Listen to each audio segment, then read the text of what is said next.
오늘 말씀은 베드로에 대한 말씀입니다. 69절 시작을 보겠습니다. 베드로가 바깥뜰에 앉았더니 한 여종이 나와서 너도 갈릴리 사람 예수와 함께 있었도다. 여러분, 우리가 예수님과 함께 있다는 게 좋은 일입니까? 나쁜 일입니까? 예수님과 함께 있는 게 이게 좋은 일인데, 여기서는 지금 예수님과 함께 한 것이 지금 고통이 되는 때입니다. 예수님과 함께 있으면 죽여버리는, 십자가의 못을 박아라, 죽여라 하는 이런 때니까,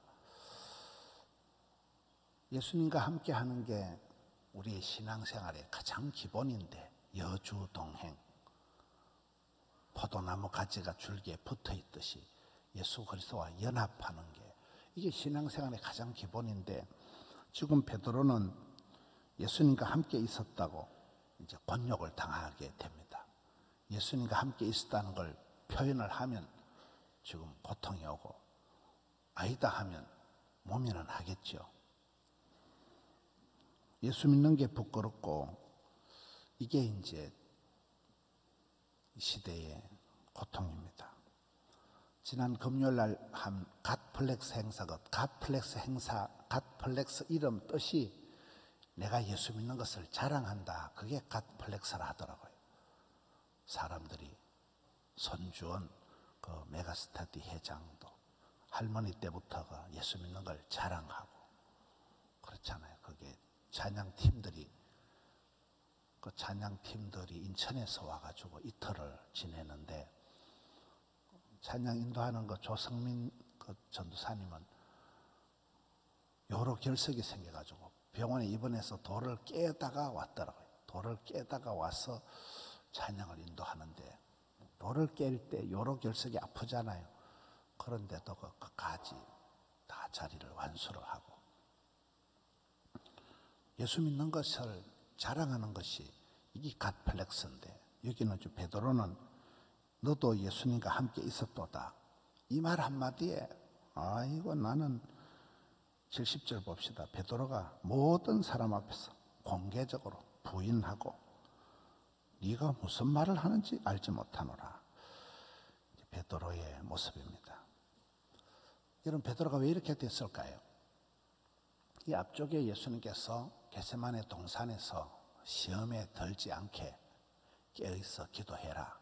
거기서부터 이제 문제가 오는 거잖아요. 기도하라 할 땐 자빠져 자고, 여기서는 시키지 않는 일을 찾아서 다니면서 지금 예수님은 공개적으로 부인을 하고 있는, 우리의 삶이 그렇습니다. 기도해야 될 때가 있습니다. 그 기도해야 될 때 기도의 저축을 안 해놓으면, 정작 시험이 들면 기도가 나발이고 지정신이 아닌 거예요. 정작 시험이 들면 아무것도 안 되는 거예요. 그래서 이게 베드로가 이럴 수밖에 없는 이 속수무책에, 베드로가 막 그냥 엄벙덤벙 점점 일이 커지는,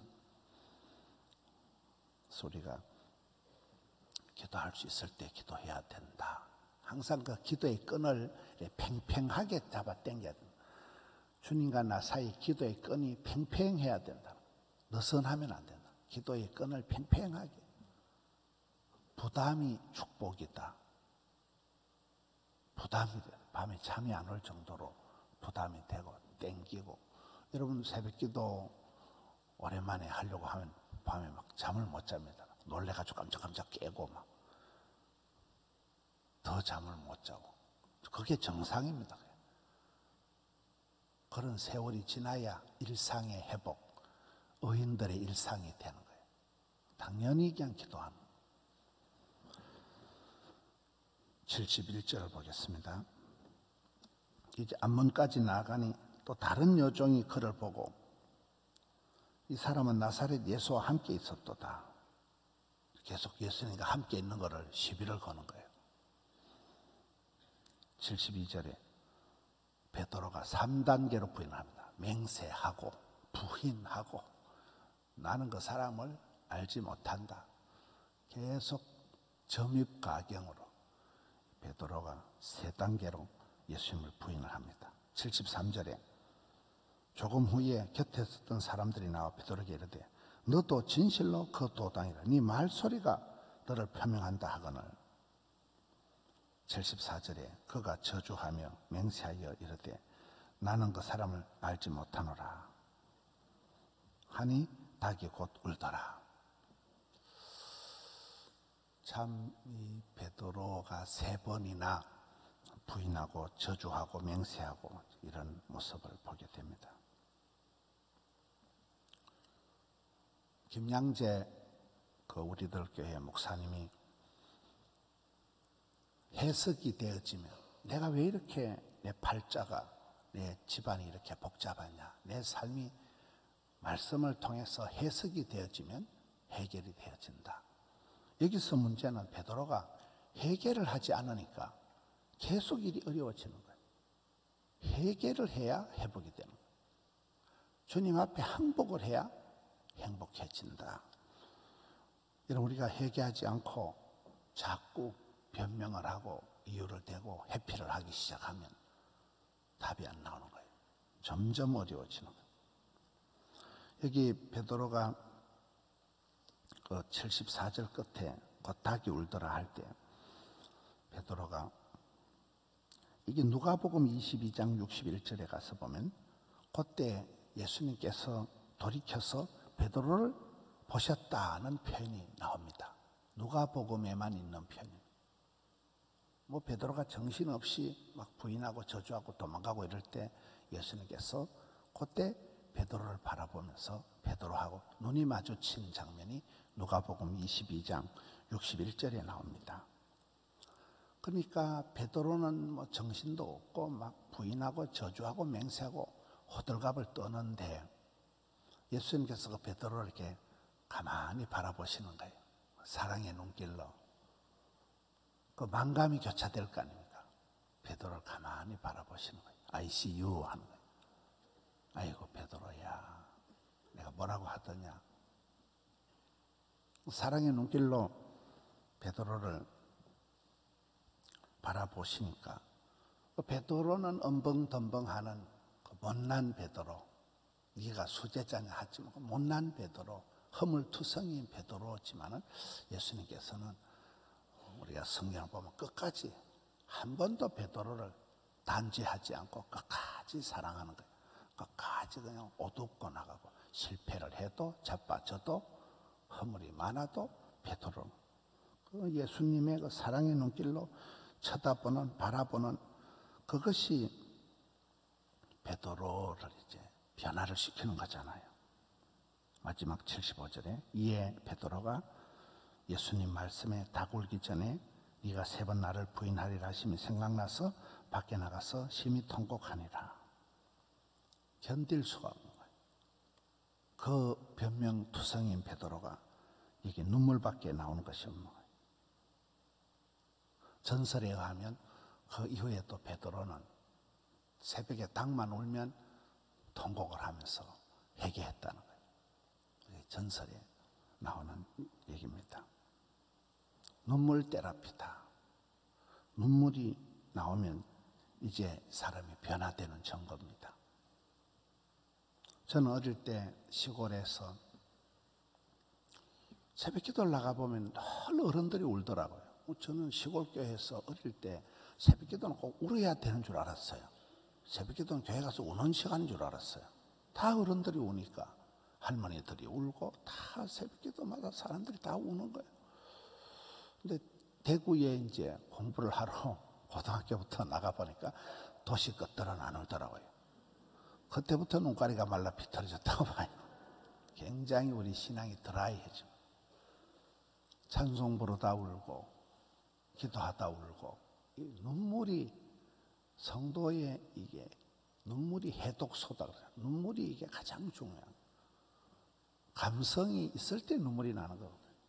저는 어제 우리 찬양할 때 그 올포원 할 때하고 가플렉스 할 때하고는 전혀 다른 그런 어지 칸타타 때 이렇게 참 가슴이 절절하게 많은 순간 가슴이 이렇게 부닥쳐 들어가요. 찬양의 힘이잖아요. 찬양 시간에 그 찬양의 멜로디, 찬양의 그 선율이 가슴을 적시는 거예요. 역시 참 찬양이 소중하다. 우리 교회가 찬양으로 울려 퍼지고 찬양의 향기가 가득하고. 여러분, 베드로와 가룟 유다의 결정적인 차이가 뭘까요? 미국의 어떤 연구소에서 예수님 12제자를 컴퓨터에 다 입력을 했다는 거예요. 점수를 탁 쳐보니까 가장 점수가 잘 나온 사람이 가룟 유다래요. 가룟 유다가 아주 열심당원이고 재정을 맡을 만큼 모든 부분에 가장 그 자질이 우수한 사람이 가룟 유다, 성적이 1번 나온 사람이 가룟 유다라는 거예요. 베드로는 모자라요. 허물 많고 실수투성이고 엉벙거리고 돈키호테 같은 베드로는 성적이 안 좋았는데, 이 가룟 유다와 베드로의 결정적인 차이는 베드로는 이렇게 회개를 한 거예요. 울어버린 거예요.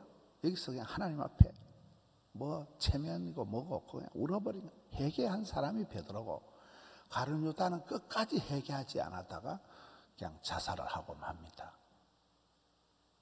다윗이 뭘 잘했습니까? 다윗처럼 죄인이 없어요.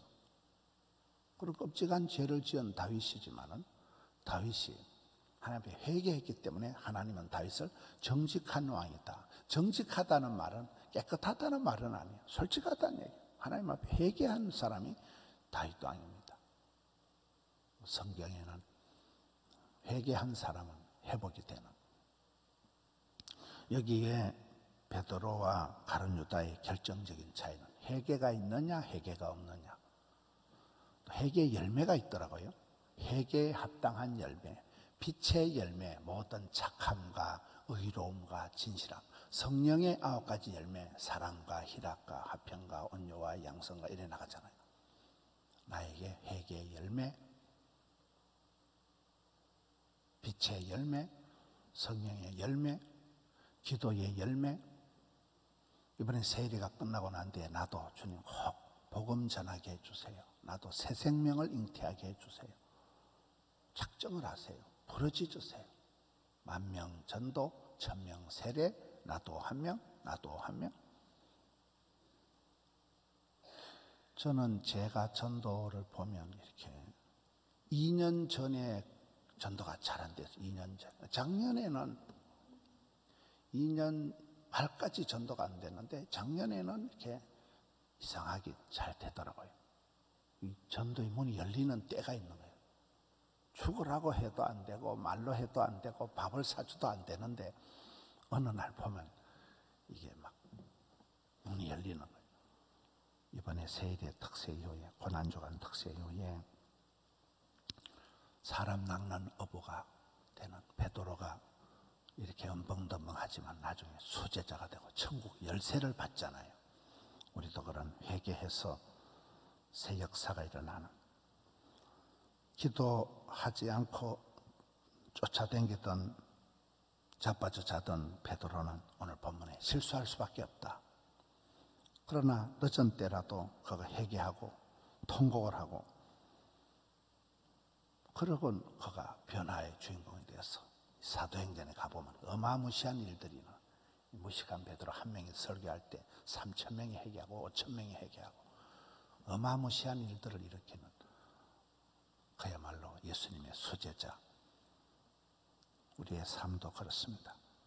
날마다 아침마다 엎드리는 거예요. 날마다 아침마다 회개해서 회개에 합당한 열매를 맺고, 베드로와 같이 부끄러움이 많지만은 변화의 주인공이 되는 우리 성도님들 되시기를 축원합니다.